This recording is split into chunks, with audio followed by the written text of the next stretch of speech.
Sand mining. It is another local environmental issue.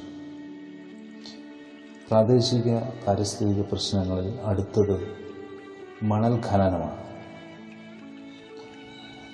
നദികളിൽ നിന്നും കടൽക്കരയിൽ നിന്നും മറ്റ് തുറന്ന സ്ഥലങ്ങളിൽ നിന്നുമൊക്കെ പാടശേഖരങ്ങളിൽ നിന്നുമൊക്കെ മണൽ ഖനനം ചെയ്യുകയും മനുഷ്യൻ്റെ ആവശ്യങ്ങൾക്കായിട്ട് എക്സ്പോർട്ട് ചെയ്യുകയും ചെയ്യുന്നതിനെയാണ് മണൽ ഖനനം എന്ന് പറയുക. Sand mining is the extraction of sand through an open pit, but sometimes mined from the oceans, riverbed and beaches. Sand is of course often used for manufacturing, for example, construction. Sand is mined from oceans, beaches and riverbeds of course. But according to the Geological Survey of India, the riverbed mining causes a lot of alteration to the physical characteristics for both river and riverbed. ഇവിടെയാണ് ഇതിൻ്റെ ഏറ്റവും വലിയ പ്രശ്നം നടക്കുക. Geological survey of ഇന്ത്യയുടെ പഠന report പ്രകാരം നദികളിൽ നിന്നുള്ള മണൽ ഖനനം, മണൽ വാരൽ ആ നദികൾക്കും നദികളുടെ തീരങ്ങൾക്കും അത് ദോഷകരമായി ഭവിക്കുന്നു. നമുക്ക് തന്നെ അറിയാം, ഇപ്പോൾ തന്നെ ഈ മഴക്കാലമായപ്പോൾ മഴയുടെ അതിശക്തമായ പെയ്ത്തിൽ പലപ്പോഴും പല നദീതടങ്ങളും നദീക്കരകളും ഇടിഞ്ഞു താഴുന്നതായി കാണും. നദീതീരത്തുള്ള റോഡുകൾ ഇടിഞ്ഞു പോകുന്നതായി കാണുന്നു. ഇതൊക്കെയാണ് ഈ സാൻഡ് മൈനിങ്ങിൻ്റെ ഏറ്റവും പ്രകടമായ ദുരന്തം എന്ന് പറയുന്നത്. മനുഷ്യൻ്റെ അനാവശ്യമായ ഇടപെടൽ. ഇപ്പോൾ യന്ത്രവൽകൃതമായ സാൻഡ് മൈനിങ്ങാണ് നടക്കുക.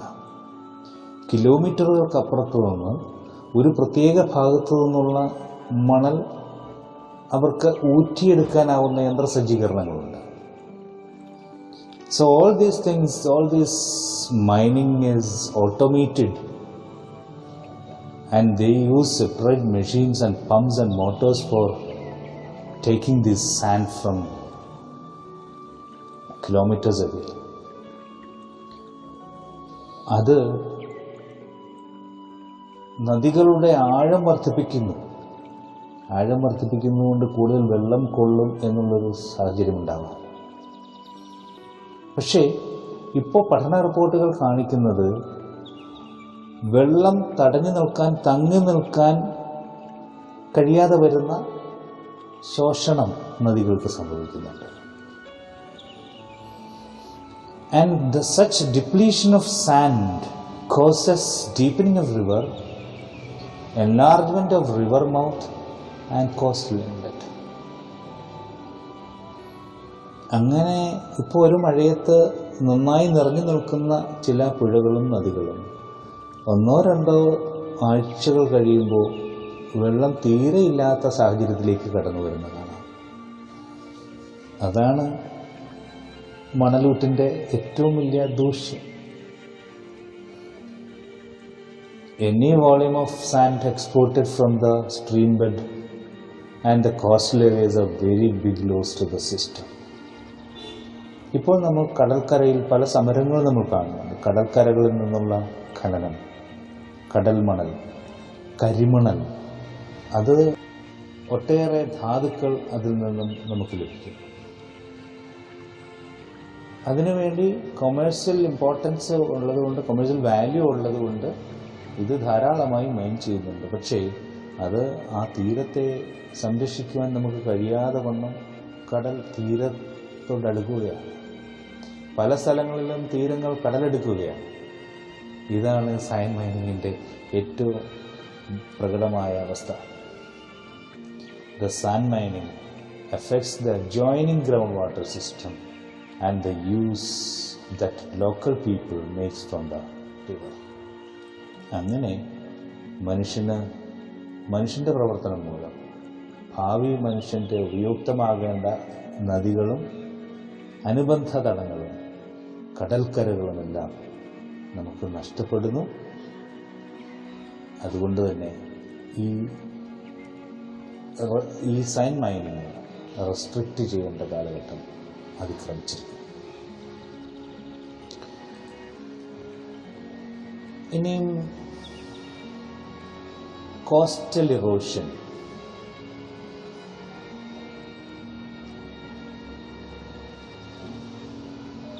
Coastal erosion is the process of wearing away material from the coastal profile. It happens mainly due to strong winds, high tides, and storm. This causes threat to human settlement in coastal areas and wetlands.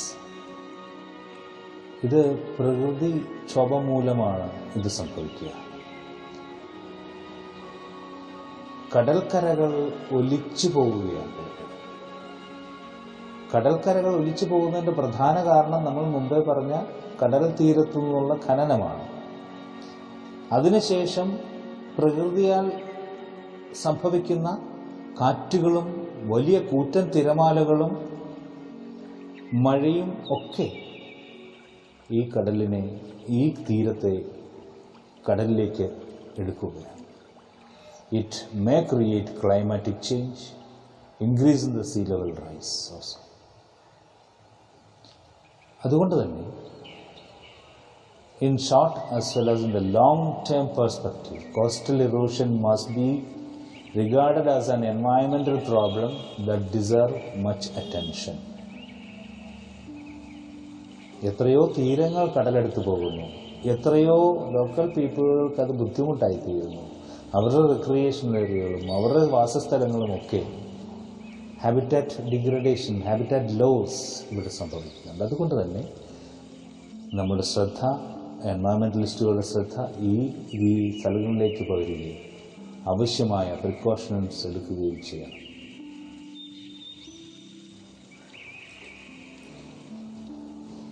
Now we are moving to degradation of mangroves. കണ്ടൽക്കാടുകൾ നമ്മുടെ സ്വത്താണ്. Mangrove ecosystem are great ecological and economic importance. Mangrove forests provide food, breeding grounds, and nursery sites for variety of terrestrial and marine organisms. ഈ കണ്ടൽക്കാടുകളിൽ എത്രയോ ജീവജാലങ്ങൾ മുട്ടയിടുന്നു, അവരുടെ breeding സ്റ്റേഷനായി മാറുന്നു. എത്രയോ ജീവജാലങ്ങൾക്ക് ഭക്ഷണം പ്രദാനം ചെയ്യുന്നു. എത്രയോ ടെറസ്ട്രിയൽ ആൻഡ് മറൈൻ മൈക്രോ ഓർഗാനിസംസിനും ജീവജാലങ്ങൾക്കും അഭയകേന്ദ്രമായി മാറുന്നു. Mangroves also play a key role in human sustainability and livelihood, being it is heavily used for food, timber, fuel and medicine. Mangrove forests are highly productive ecosystems, giving primary protection equal to tropical humid evergreen forest. അങ്ങേയറ്റം productive എക്കോസിസ്റ്റമാണ് mangrove forest എന്ന് പറയുക. They accumulate carbon in tree biomass and transfer to the adjacent ecosystem after the decomposition. They offer protection from terrible events such as tsunami, tropical cyclones, etc. അപ്പോൾ carbon ധാരാളമായി accumulate ചെയ്യുന്ന ഒരിനമാണ് ഈ കണ്ടലുകൾ. അത് ഡികമ്പോസിഷന് ശേഷം അടുത്ത എക്കോസിസ്റ്റത്തിലേക്ക് അത് ട്രാൻസ്ഫർ ചെയ്തു കൊടുക്കും. Mangroves are disappearing globally at the rate of 1 to 2% every year. And the loss rate has reached 35% during the last 20 years. That is alarming. Climate changes and human activities, that is urban development, aquaculture, mining, overexploitation of timber, fish, etc., represent major threats for mangrove habitat. ഇപ്പോൾ കണ്ടൽ വാസസ്ഥലങ്ങൾ നഷ്ടപ്പെട്ടു പോകുന്ന മനുഷ്യൻ്റെ പ്രവർത്തനങ്ങൾ അവസാനിപ്പിക്കേണ്ടതുണ്ട്. Soil erosion തടയാൻ, തീരങ്ങൾ സംരക്ഷിക്കാൻ, നദീതടങ്ങൾ സംരക്ഷിക്കാൻ, വെറ്റ്ലാൻഡുകൾ സംരക്ഷിക്കുവാൻ,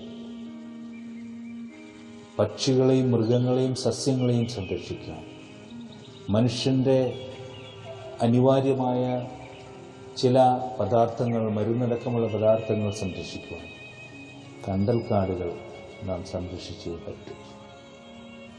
അത് പക്ഷേ ഇപ്പോൾ അത് നശിച്ചുകൊണ്ടിരിക്കുന്ന ഒരു കാലഘട്ടത്തിലാണ് നാം കടന്നു വരിക.